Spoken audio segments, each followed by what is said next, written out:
রিস্কে বন্ধ হয়, বেটা কি আবার কি রাস্তায় নামবো, সন্ত্রাসী করবো, কি চোরাচালামি করবো, কি ইয়াবা ট্যাবলেট বেচবো না গাঁজা বেচবো? কাউয়া কাদির যেটা বলেছে যে আমরা অটো চালতে দিব না, আরে কাউয়া কাদির তুই তো এসির ভিতরে বসে বসে আর হাওয়া খাচ্ছিস, আর পাবলিক কি করছে এটা দেখছিস? এবার ব্যাটারি চালিত অটোরিকশা চলাচলে নিষেধ দিয়েছে ওবায়দুল কাদের। হ্যাঁ প্রিয় দর্শক, আপনারা ঠিকই শুনেছেন, এবার ব্যাটারি চালিত অটোরিকশা চলাচলে নিষেধ। কিছুদিন পর পরই এই গাড়িগুলো চলাচল নিষিদ্ধ হয়, এরকমই গুঞ্জন শোনা যায়। এবার কঠোরভাবে এই সিদ্ধান্ত নিয়েছেন যোগাযোগ ও সেতুমন্ত্রী ওবায়দুল কাদের। বন্ধুরা, এই ডিসিশন নেওয়ার পর থেকেই অটো চালকরা মিলেই নানা রকম আন্দোলন করছেন। এখন সাধারণ মানুষ বলছে, আমরা কি করে খাবো, আমরা কিভাবে বেঁচে থাকবো, আমরা কিভাবে নিজের জীবন নির্বাহ করব, জীবিকা নির্বাহন করব কিভাবে, এরকমই প্রশ্ন তুলছে সাধারণ মানুষ। সাধারণ মানুষ এটার জন্য ব্যাপকভাবে আন্দোলন করছে। তারা আরো কি কি বলেছে এবং তাদের এখন কি অবস্থা, চলুন এটি আমরা একটু দেখে আসি। আমি হলাম মনিকা ইজরা, মিরপুর 7 নাম্বার শাহজাদি ইজরার ঘরের। আমি কোনো কালেকশন, চাঁদাবাজি কোনো কিছু আমি করি না। আমি অটো দিয়ে ডাইল ভাত কটা খাচ্ছি। আমি নিজে অসুস্থ, আমি কি দিয়ে চলবো? অটো দিয়ে আমি চলার জন্য মাননীয় প্রধানমন্ত্রী শেখ হাসিনার কাছে এইটাই আবেদন, আমি চলবো কি দিয়ে? আমি চলবো কি দিয়ে? আরো যে পাবলিক আছে, আমার ভাই আছে, আমার বাপ আছে, আমার সব আছে, তারা চলবে কি দিয়ে? তারা একজনে 2 লাখ, 2.5 লাখ, 1 লাখ টাকা কিস্তি নিয়েছে, বউ বাচ্চা কিভাবে চালাবে তারা? অটো বন্ধ করে দিলে অটো প্রোডাক্টটা বানায় চায়নারা, তাহলে চায়নাদেরকে বন্ধ করতে পারে না কেন? তারা কেন বাংলাদেশে বন্ধ করবে?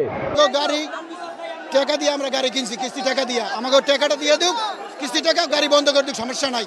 কিন্তু গাড়ি আনছে ওবায়দুল কাদের, শেখ হাসিনা আনছে, আইনে বেচে খাইছে হেরা, লাভ করছে হেরা, আমাকে ঘরাতি লাতি দেবে বেড়ে, আমরা ঘরাতিরা মরমু। আমরা যে কিস্তি টাকা দিয়ে আনছি, এই কিস্তি টাকা দিয়ে গাড়ি কিনছি, টাকা দিয়ে দিক দুজনে, শেখ হাসিনা ওবায়দুল কাদের, আমরা গাড়ি লয়ে যাও, সমস্যা নাই। গাড়ি গ্যারেজে কোনে লয়ে যায়, ধরিয়া রাস্তা কোন ধরে লয়ে যাবো, কে এটা করবো কা? টাকা দিয়ে লয়ে যাও। গাড়ি গ্যারেজ বন্ধ, সবাই অনারে, আমার ড্রাইভাররা মরতেছে কেন? কেন মরতেছে? কেন চলবে না? কি করে খাবো? 3 মাস সময় দিক, আমরা কিস্তির টাকা উঠায় গাড়ি কিনছি, আমরা এখন কি করব? আমাদের কিস্তির টাকা কে দেবে? কিস্তির টাকা সরকার দিব, উন্নত ব্যবস্থা করে দেবে। তবে এটা সরকারের দ্বারা আমাদের চাহিদা, ঠিক আছে, আমাদের কর্ম আমাদের ঠিকমতো চাই, আমাদের গাড়ি আমাদের মাঠে নামবে। দর্শক শ্রোতা, আপনারা দেখতে পেলেন সাধারণ মানুষ বলছে যে ওবায়দুল কাদের কি, সে তো এসি রুমের মধ্যে বসে থাকে, এসি গাড়ির মধ্যে বসে থাকে, সাধারণ মানুষের খবর সে কি জানে? এরকমই তথ্য বলছে সাধারণ মানুষ। সাধারণ মানুষ আরো বলছে যে গাড়ি যদি বন্ধ করে দেওয়া হয়, আমরা ঋণ কিভাবে দেবো, আমরা কিস্তি কিভাবে দেবো, কিস্তিতে আমরা গাড়ি কিনেছি, সেই টাকা কিভাবে পরিশোধ করবো, আমাদেরকে নতুন কর্মসংস্থান দেওয়া হোক। তো বন্ধুরা, আপনাদের কি মনে হয় যে এই অটো বন্ধ করে দেওয়া কি উচিত? ব্যাটারি চালিত রিক্সা কি বন্ধ করে দেওয়া উচিত? তাহলে কি আমাদের দেশে কোনো দিক দিয়ে উন্নয়ন হবে?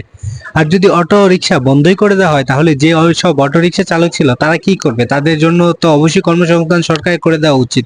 যদি সরকার কর্মসংস্থান করতে পারে, তাহলে আমার মনে হয় তাদেরকে এই অটো রিক্সা থেকে বঞ্চিত করা হোক, তা না হলে নয়। কারণ তারা, সাধারণ মানুষ যেভাবে বলছে, যদি অটো রিক্সা তুলে দেওয়া হয়, তাহলে মানুষ কি করবে?